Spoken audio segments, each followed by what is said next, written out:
Assalamualaikum warahmatullahi wabarakatuh. Ya, hari ini saya Sarah Seli akan mereview atau merangkum tugas rangkuman mata kuliah fisiologi ikan dan tingkah laku ikan. Jadi saya akan merangkum atau mereview bab 1 hingga bab 6 atau materi 1 hingga materi ke-6 dari mata kuliah fisiologi dan tingkah laku ikan dari dosen penyampu Ibu Dr. Andi Nehlani. Oke, jadi langsung aja. Saya akan mereview yang pertama yaitu bab 1 atau materi 1 yaitu fisiologi pencernaan. Ya, yang dimaksud dengan fisiologi adalah ilmu yang mempelajari mengenai fungsi, mekanisme, dan cara kerja organ, jaringan, dan sel-sel organisme. Nah, itu yang dimaksud dengan fisiologi. Adapun kalau kita mengkerucut ke fisiologi ikan, yaitu mengenai ilmu yang mempelajari mengenai fungsi, mekanisme, dan cara kerja organ, jaringan, dan sel-sel yang ada pada hewan air atau ikan. Nah, bicara tentang fisiologi, ada beberapa macam ilmu di fisiologi. Ada fisiologi virus, ada fisiologi bakteri, fisiologi tumbuhan, fisiologi ikan, fisiologi pencernaan, fisiologi pernapasan, fisiologi pertumbuhan, dan fisiologi reproduksi dan lain sebagainya macamnya. Nah, di fisiologi ada kita mempelajari tentang sel. Apa itu persamaan antar sel? Yang pertama, tiap sel memerlukan nutrisi untuk mempertahankan hidupnya. Yang kedua, semua sel mempunyai nutrien yang sama jenisnya. Yang ketiga, semua sel menggunakan oksigen sebagai salah satu zat utama untuk membentuk energi. Jadi semua sel menggunakan oksigen sebagai salah satu zat utama untuk membentuk suatu energi. Sel juga sebagai unit atau unit utama bagi hidup tubuh. Yang pertama, unit dasar tubuh mulai virus sampai manusia adalah sel.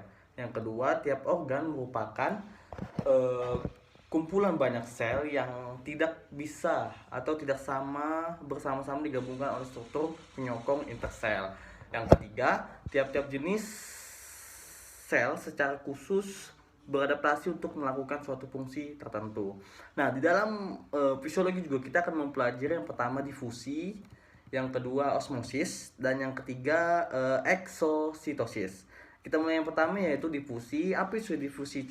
Difusi itu, jadi difusi adalah perpindahan molekul suatu zat dari bagian yang berkonsentrasi tinggi menuju bagian yang berkonsentrasi rendah. Sedangkan osmosis adalah pergerakan molekul air dari konsentrasi air yang tinggi menuju air yang rendah melalui membran selektif permeabel atau semi permeabel. Nah, semi permeabel berarti membran tersebut hanya bisa dilalui oleh molekul-molekul air atau molekul-molekul seukuran dengan air. Sedangkan eksitosis yaitu merupakan mekanisme transport keluar dari sel dengan cara membentuk vesikula.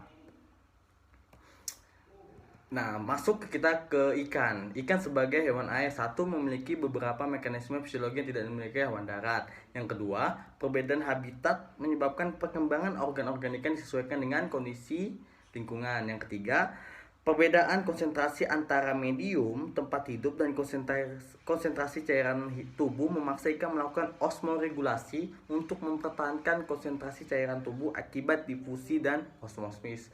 4. Rendahnya kandungan oksigen dalam air menyebabkan hewan air harus memompa sejumlah besar air ke permukaan insang untuk mengambil oksigen. Lalu yang terakhir, apa sih manfaat mempelajari fisiologi? Tentu ada manfaatnya. Yang pertama, dapat mengetahui fungsi, mekanisme, dan faktor-faktor yang dapat merangsang maupun menghambat kerja suatu organ. Yang kedua, pengetahuan mengenai sistem hormonal pada ikan membantu kita dalam pengembangan budidaya dengan teknik hipofisa untuk mempercepat kematangan telur dan pemijahan. Itu, terima kasih.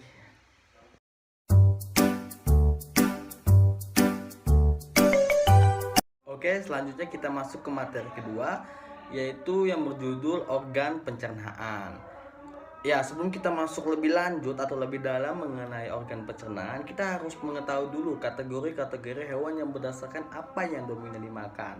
Yang pertama, herbivora. Tentu kita tahu herbivora adalah suatu organisme atau hewan yang memakan tumbuh-tumbuhan. Herbivora lebih banyak makan bahan dari tumbuhan. Yang kedua itu karnivora ya. Karnivora kita udah tahu lah, itu suatu organisme atau hewan yang memakan yang berasal dari hewan-hewanan atau daging-dagingan. Yang ketiga itu detrivora, yaitu memakan detritus. Nah, sedangkan detritus adalah hasil dari penguraian sampah atau tumbuhan dan binatang yang telah mati.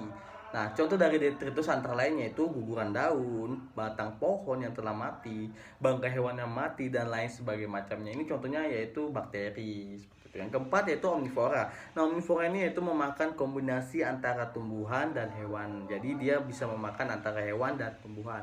Yang kelima adalah plankton feeder atau yang memakan zoo dan fitoplankton. Nah, di dalam materi organ pencernaan kita juga mempelajari apa saja sih saluran-saluran pencernaan yang ada di organ kita. Ada 9 tentunya. Yang pertama ada mulut, yang kedua ada rongga mulut, ada yang kedua ada pharynx, yang keempat ada esophagus, yang kelima ada lambung, pylorus, usus, rektum, dan anus. Nah, ada perbedaan antara ikan yang herbivora dengan karnivora. Salah satunya terletak pada ususnya.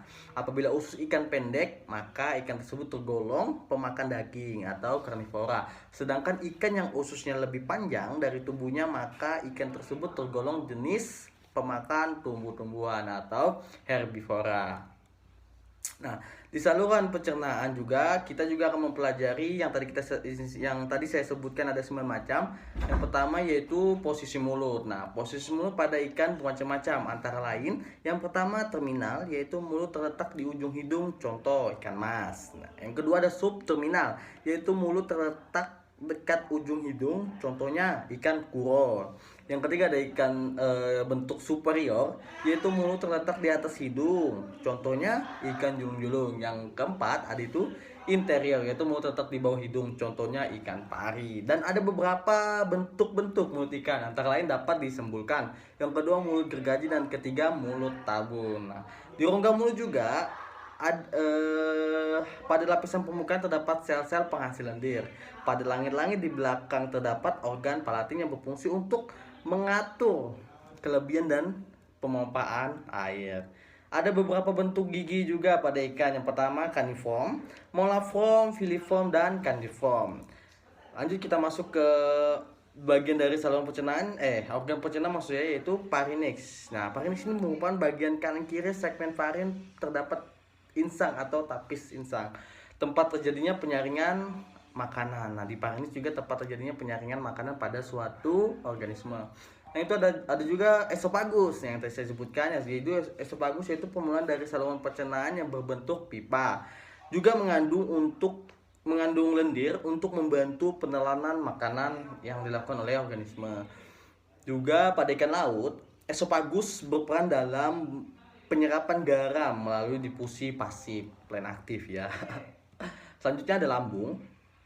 Nah, lambung ini juga besarnya ukuran lambung berkaitan dengan fungsinya sebagai penampung makanan. Jadi tergantung kemampuan menampung makanan dalam suatu organisme, besar atau kecilnya suatu atau lambung, seperti itu. Kapasitas lambung juga bervariasi tergantung jenis ikan. Berdasarkan bentuk anatomis, lambung dibagi menjadi 3 tipe, antara lain bentuk memanjang, bentuk sifon, dan lambung kaika. Selanjutnya ada pylorus. Nah, pylorus merupakan segmen yang terletak antara lambung dan usus depan, berfungsi sebagai pengatur pengeluaran makanan dari lambung ke usus. Selanjutnya ada usus. Nah, usus merupakan segmen terpanjang dari saluran pencernaan, dibedakan atas usus depan, tengah, dan belakang. Selanjutnya ada rektum. Rektum merupakan segmen saluran pencernaan yang terujung, berfungsi dalam penyerapan air dan ion. Yang selanjutnya ada kloaka. Nah, kloaka ini merupakan ruang tempat bermuaranya saluran pencernaan dari saluran genital. Dan yang terakhir ada anus ya. Siapa sih yang nggak tahu anus? Yaitu lubang yang biasa digunakan untuk membuang feses atau melakukan proses reproduksi. Nah, anus merupakan saluran pengeluaran terujung dari saluran pencernaan. Nah, saluran pencernaan mengalami perkembangan seiring bertambahnya umur. Jadi, contoh di ikan lele, anusnya, jika lele itu masih kecil, anusnya masih kecil lah, masih belum masih muda macamnya. Nah, ketika beranjak dewasa ikan lele tersebut, maka saluran pencernaan atau anus yang tadi akan berubah seiring bertambahnya umur, seperti itu. Terima kasih.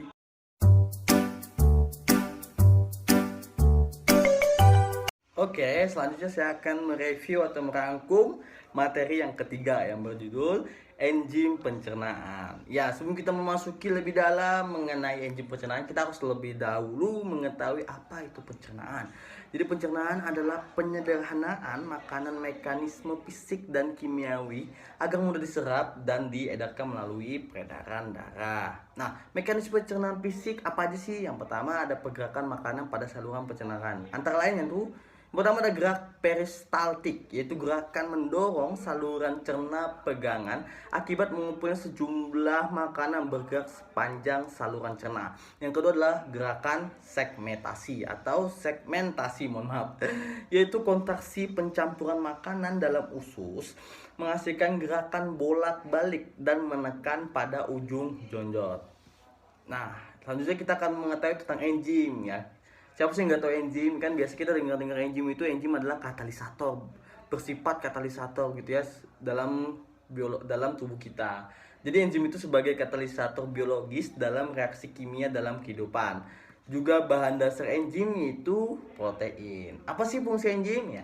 Fungsi enzim yang pertama itu mengubah laju reaksi sehingga dengan kecepatan reaksi yang diperlihatkan dapat dijadikan ukuran keaktifan enzim.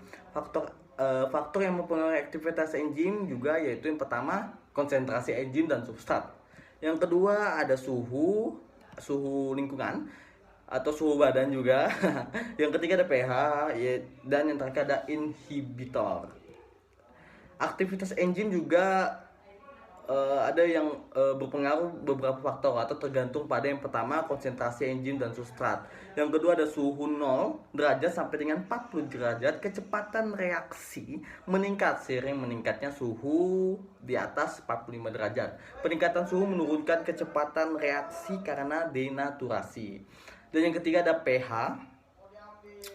Perubahan pH juga menyebabkan perubahan derajat ionisasi. Yang keempat adalah inhibitor, adalah senyawa yang menyebabkan terhambatnya aktivitas enzim. Nah, di dalam enzim pencernaan juga kita mempelajari tentang protease. Nah, protease ini ada dua, yaitu endopeptidase, yaitu berperan penting dalam pencernaan protein. Yang ketiga adalah exopeptidase atau berperan melepaskan ujung asam amino. Jadi ingat ya, kalau peptidase itu berperan penting dalam pencernaan protein, sedangkan exopeptidase berperan penting dalam melepaskan ujung asam amino. Jadi ingat ada protein dan asam amino. Juga di dalam menyebutkan juga mempelajari tentang lipase dan esperase. Nah, lipase berperan sebagai katalisator dalam hidrolisis.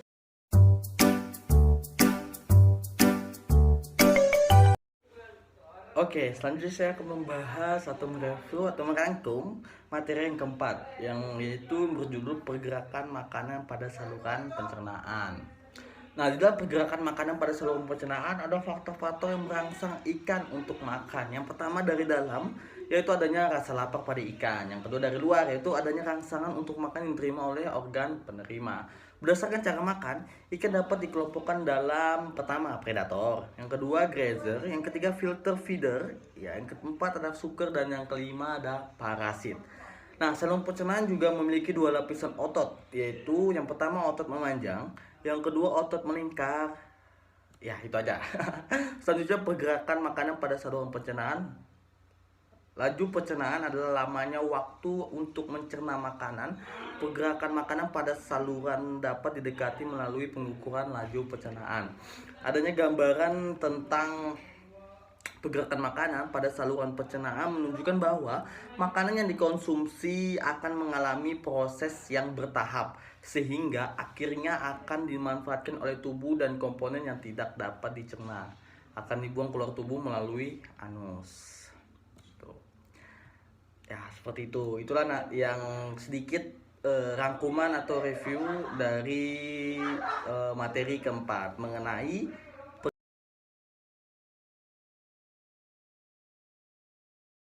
Oke, selanjutnya saya akan mereview atau merangkum materi yang kelima, yaitu mengenai pencernaan makanan. Mohon maaf, tadi memori saya penuh, makanya saya sedikit ganti HP, makanya agak beda kualitasnya. Langsung saya paparkan mengenai pencernaan makanan. Sebelum kita memasuki tentang pencernaan makanan, maka kita harus tahu dulu apa arti pencernaan. Mari kita ulang lagi ya. Dan pencernaan adalah proses penyederhanaan makanan. Iya. Proses penyederhanaan makanan, jangan lupa ya. Proses penyederhanaan makanan melalui mekanisme fisik ataupun kimiawi, sehingga makanan yang tadi menjadi bahan yang sederhana dan melarut dengan mudah dapat diserap dan diedarkan ke seluruh tubuh ataupun ke sistem peredaran darah. Nah, tadi kan ada pencernaan fisik dan kimiawi.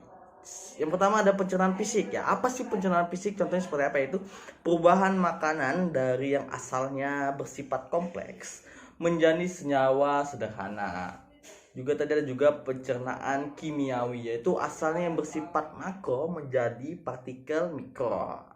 Contoh dari makro, mikro gitu.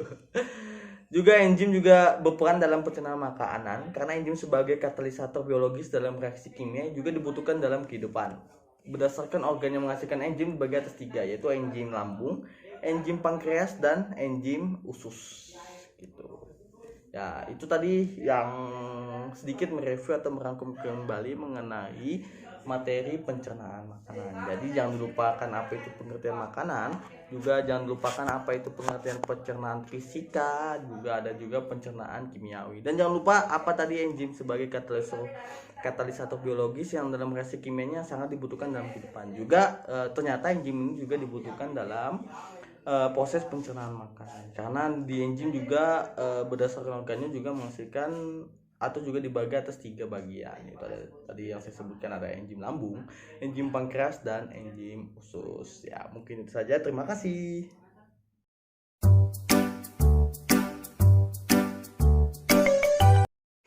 Oke, selanjutnya saya akan mereview atau merangkum materi terakhir, yaitu materi tentang penyerapan zat makanan. Oke, sebelum kita lebih lanjut mengenai penyerapan zat makanan, kita harus lebih tuntas mengenai dasar-dasar atau kulit-kulitnya dulu. Jadi saya jelaskan dulu. Pada umumnya ikan Teleostoria air tawar menyerap lebih banyak gula dan asam amino pada usus depan dibandingkan dengan ikan laut gitu. Jadi itu adalah perbedaan antara ikan Teleostoria air tawar dan ikan laut. Nah, di dalam penyerapan makanan kita juga mempelajari tentang karnivora yang tadi sebutkan, karnivora, herbivora, omnivora, dan detritus. Nah, karnivora penyerapan gulanya dan asam aminonya lebih banyak terjadi pada usus bagian belakang dibandingkan usus bagian depan. Sedangkan herbivora, usus bagian depan menyerap nutrien lebih banyak dibandingkan usus bagian belakang. Nah, di dalam penyerapan zat makanan, memberat sel juga sebagai tempat penyerapan zat makanan. Sel yang berperan dalam penyerapan nutrien adalah sel enterosit. Ya, itu tadi sel yang berperan sebagai penyerapan nutrien. Selanjutnya, zat yang dapat melewati membran sel juga bersifat permeable. Juga zat yang tidak dapat melewati membran sel yaitu bersifat impermeable. Jadi diingat, zat yang dapat melewati membran sel, membran itu ya artinya dinding sel, yaitu yang bersifat permeable, gitulah ya. Terus zat yang tidak dapat melewati dinding sel atau membran sel yaitu bersifat impermeable gitu. Di dalam penyerapan zat makanan juga difusi juga berpengaruh dalam penyerapan zat makanan. Contohnya ada difusi sederhana, yaitu molekul zat dapat berdifusi secara spontan hingga dicapai kerapatan yang sama dalam suatu ruangan. Nah, juga ada juga difusi terbantu, yaitu proses difusi dengan perantara protein pembawa. Cepat zat terlarut berdifusi bergantung pada 5 faktor loh. Yang pertama ada ukuran.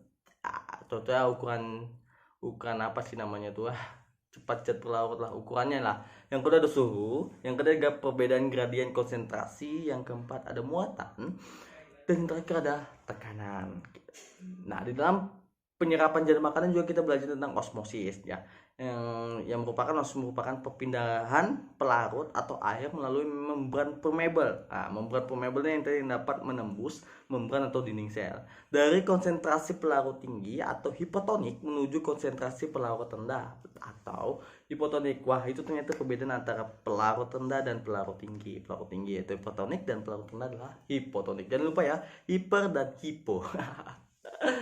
Oke, selanjutnya di dalam penyerapan zat makanan juga kita mempelajari tentang endositosis, yaitu adalah peristiwa pembentukan kantong membran sel ketika larutan atau partikel ditransfer ke dalam sel. Dibedakan menjadi dua, yaitu pinositosis dan fagositosis. Nah, eksistitosis adalah transport aktif kebalikan dari endositosis. Jadi ada kebalikannya, ada endo dan eksi. Endositosis dan eksisitosis.